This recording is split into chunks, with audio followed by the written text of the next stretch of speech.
तो साला ये दुख का खत्म नहीं होता बे।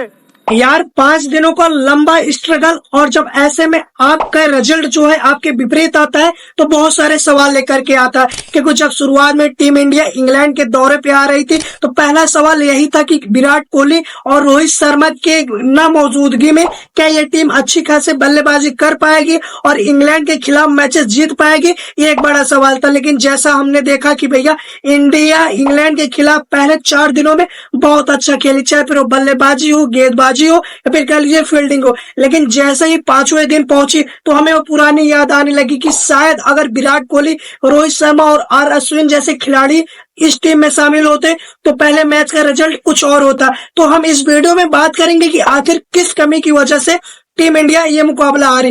क्या एक गेंदबाजी सवाल था या फिर कह लीजिए बल्लेबाजी में थोड़े और रन बनते, फिर कह लीजिए फील्डिंग में अगर हम कैचेस अच्छे पकड़ते तो रिजल्ट कुछ और होता मेरे भाई। शुरुआत करते हैं बैटिंग से, क्योंकि भैया जब टीम इंडिया इंग्लैंड के दौरे पे आ ही रही थी तब सब लोगों के माइंड में एक ही सवाल था, क्योंकि प्लेइंग 11 में विराट कोहली और रोहित शर्मा का नाम नहीं होगा और इंग्लैंड जैसे पिचेस पे क्या ये बल्लेबाज जो है अपना दमखम दिखा पाएंगे। तो भैया इंग्लैंड के खिलाफ जो है टीम इंडिया के यंग टैलेंट ने अपने बल्लेबाजी से तो धूम मचाए, बल्लेबाजी में कोई भी शिकायत नहीं रही। और जब आप पहले इनिंग्स की बात करते हो तो यार टॉप 5 बल्लेबाजों में 3 बल्लेबाजों ने शतक भी लगाए। तो ये बातें बताता है कि बैटिंग हमारे लिए कोई परेशानी की बात नहीं है। जब आप पहले इनिंग्स की बात करते हो तो यशस्वी जायसवाल को 101 रनों की ताबड़तोड़ पारी निकलना, और ये बताता है कि भैया हमारे जो यंग टैलेंट है ये कहीं पे भी कुछ भी कर सकते हैं मेरे भाई। और उनका बखूबी साथ दिया तो भैया केएल राहुल ने भी 42 रनों की अच्छी खासी पारी खेली थी। लेकिन वहीं पर अगर मैं बात करता हूँ अन्य बल्लेबाजों की तो उसमें यार सुमन गिल का भी नाम आएगा, उसमें ऋषभ पंत का भी नाम आएगा। जिस हिसाब से सुमन गिल ने 147 रनों की ताबड़तोड़ पारी खेली थी और कप्तानी पारी, पहला मैच प्रेशर रहता है लेकिन उस प्रेशर को इतनी अच्छी तरीके से हैंडल किया था सुमन गिल कि वो देखने में मजा आ गया। और जो थोड़ी बहुत कसर बच गई थी वो हमारे पंत साहब ने भैया 134 रनों की ताबड़तोड़ पारी से अंत किया। और ये बातें बता रहा था कि भैया जो हमारे वाइस कैप्टन है और कैप्टन है वो अच्छी खासी बल्लेबाजी की है और इंग्लैंड जैसी टीम के सामने इंग्लैंड की पिचेस पे 471 रनों का लंबा स्कोर दिए हैं मेरे भाई।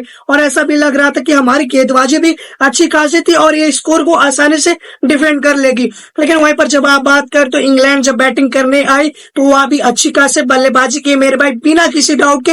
इंग्लैंड जो है पहली इनिंग्स में 6 रनों से पीछे रह गए, लेकिन यार बल्लेबाजी उनकी भी लाजवाब थी मेरे भाई। और जब आप सेकेंड इनिंग्स की बात करते हो तो वह पहले इनिंग्स से थोड़ा सा विपरीत रही, क्योंकि पहले इनिंग्स में जो बल्लेबाज रन बनाए थे वह सेकेंड इनिंग्स में नहीं बना पाए, और जो सेकेंड इनिंग्स में रन बनाए और पहले इनिंग्स में नहीं बना पाए। और अगर मैं बात करूं उसमें केएल राहुल और ऋषभ पंत को छोड़ दिया जाए तो अगर मैं बात करता हूं केएल राहुल ने पहले इनिंग्स में तो 42 रन, लेकिन वहीं पर सेकेंड इनिंग्स में भैया अच्छी खासी सेंचुरी लगाई। और ऋषभ पंत ने पहली इनिंग्स में भी सेंचुरी लगाई और सेकेंड इनिंग्स में भी सेंचुरी लगाई। ये बातें बताता है कि भैया ऋषभ पंत जो है वह दोनों इनिंग्स में कह लीजिए शतक लगाने वाले भारत के पहले ऐसे बल्लेबाज बन गए हैं जो इंग्लैंड के खिलाफ ऐसा कारनामा किया है मेरे भाई। और भैया शुरुआत के जो टॉप 5 बल्लेबाज हैं वो इस तरीके से बैटिंग करते हैं कि भैया रोहित शर्मा, विराट कोहली की कमी जो है नहीं खेलने देते हैं। तो ऐसे में भैया बैटिंग हमारे लिए बिल्कुल हेडेक नहीं थी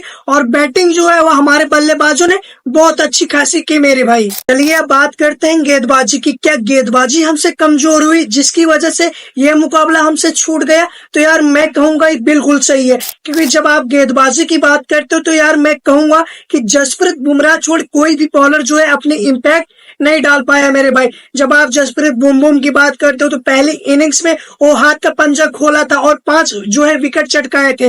लेकिन वहीं पर मैं बात करूंगा सेकेंड इनिंग्स में भले ही बुमराह को विकेट नहीं मिले, लेकिन भाई जो उनकी इकोनॉमी थी वह लगभग 3 के आसपास की थी मेरे भाई। लेकिन वहीं पर अगर मैं बुमराह छोड़ किसी अन्य गेंदबाजों की बात करता हूं जैसे प्रसिद्ध कृष्णा हो गए, शार्दुल ठाकुर हो गए या फिर कह लीजिए मोहम्मद सिराज जैसे गेंदबाज हो गए, तो मैं कहूंगा वो अपना इम्पैक्ट नहीं छोड़ पाए मेरे भाई।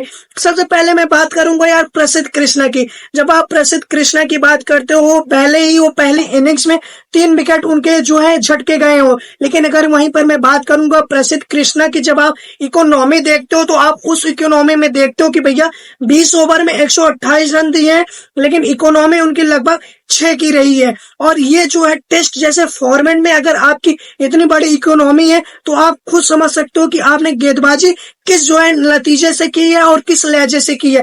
और ये जो है गेंदबाजी न केवल पहले इनिंग्स में आई है इनके हाथों से, वहीं पर अगर मैं बात करूंगा सेकंड इनिंग्स में भी इनका इफेक्ट जो है कुछ इसी तरीके से रहा है। और अगर मैं सेकंड इनिंग्स की बात करता हूं तो भैया वहां पे भी जो है इनकी इकोनॉमी लगभग 6.51 की रही थी। तो आप यहां से समझो कि भैया अगर दोनों इनिंग्स में आप लगभग 6 जो है इकोनॉमी के हिसाब से रन खाओगे तो फिर रन चाहे जितना हो सामने वाली जो टीम है उनके पल्ले पास आसानी से चेज कर लेंगे मेरे भाई। लेकिन वहीं पर अगर मैं बात करता हूँ ऐसा केवल प्रसिद्ध कृष्णा ने किया तो मैं कहूंगा बिल्कुल नहीं। मैं बात करूंगा शार्दुल ठाकुर ने भी गेंदबाजी जो है उसी हिसाब से की है। जब आप शार्दुल ठाकुर की बात करते हो तो पहले इनिंग्स में 6 ओवर में 38 रन दिए, जहाँ पे 6 से ज्यादा इकोनॉमी उनकी भी थी।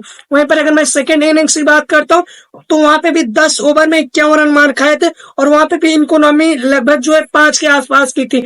और वहीं पर जब आप मोहम्मद सिराज की बात करते हो तो भैया उनको इकोनॉमी जो है वह लगभग 3-4 के आसपास रही, लेकिन वो विकेट नहीं झटक पाए मेरे भाई। तो गेंदबाजी हर लहजे से जो है एक सवाल बन के रह गई।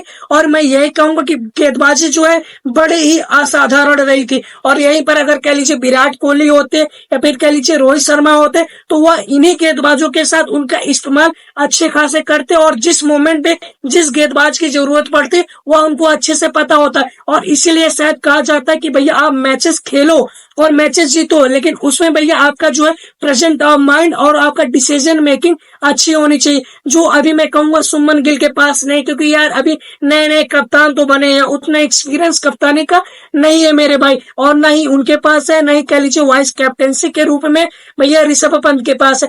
आप भूल जाओ कि T20 में वो अच्छी खासी कप्तानी किएंगे, क्योंकि यार T20 अलग मैचेस होता है, 20 ओवर का होता है, वो कुछ अलग हिसाब से खेला जाता है। टेस्ट जो है वह गेंदबाजों के ही दम पे जीता जाता है। और जब गेंदबाज ही आपके ऐसे करने लगे तो भैया आपके हाथों से वो मुकाबला तो निकलेगा ही निकलेगा और आपकी टीम मुकाबला हारेगी भी मेरे भाई। वहीं पर जब आप बात करते हो फील्डिंग की तो मैं बात करूंगा फील्डिंग भी हमारी जो है असाधारण सी रही थी। चाहे आप पहली इनिंग्स की बात कर लो और खास तौर पे सेकेंड इनिंग्स में वो यशस्वी जायसवाल जो बेन डकेट का कैच छोड़ते हैं वो भी 97 रन पे। तो भैया अगर वो कैच नहीं छूटा होता और बेन डकेट जो है 149 की पारी नहीं खेला होता तो शायद आज का जो नतीजा है वह कुछ अलग होता। और शायद अभी जो इंग्लैंड जश्न मना रही है जीत का, वहां पे हमारी टीम इंडिया जो है इंग्लैंड दौरे का खाता जो है वो अपनी जीत के साथ खोलती मेरे भाई। तो फील्डिंग भी असाधारण रही थी और खास तौर पे असाधारण की बात होगी तो भैया हमारी गेंदबाजी एक बड़ा सवाल है।